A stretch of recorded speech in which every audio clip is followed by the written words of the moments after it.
রোহিণীর ব্যাপারটা আরো সুন্দর। প্রেমের ক্ষেত্রে রোহিণীর আমি এই মাসে কোনো মন্তব্য করব না। ফাইন্যান্স ওকে, কর্মের জায়গাটা ওকে। রোহিণীর কিছু নতুন অপরচুনিটি, সুযোগ সুবিধা বাড়তে পারে।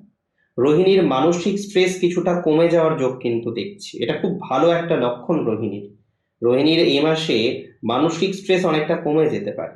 কিছুটা বন্ধু ভাগ্য রিলেটেড ডিস্টারবেন্স রোহিণীর কমে যাওয়ার সংযোগ রয়েছে। রোহিণীর কিছু হারানো অর্থ আসতে পারে, ইনহেরিটেন্স কিছু অর্থ আসতে পারে। রোহিণীর সন্তান ভাগ্যটা এই মাসে বেটার, এই সময় বেটার, অনেকটা বেটার। রোহিণী কিছু নতুন কানেকশন খুঁজে পাবেন, এই সময় কানেক্ট করতে পারবেন অনেকের সাথে। সরকারি বেসরকারি ইত্যাদি ক্ষেত্রে রোহিণীর প্রসপ্যারিটি কিন্তু অনেকটা বাড়তে চলেছে। সরকারি বেসরকারি বিভিন্ন ক্ষেত্রে রোহিণী মোটামুটি নিজেদেরকে স্টেবল করতে পারবেন। একটা স্ট্রং সম্ভাবনা রয়েছে রোহিণীর এই জায়গায় স্টেবল হওয়ার জন্য, এন্ড এটার কনফার্মেশন 100%।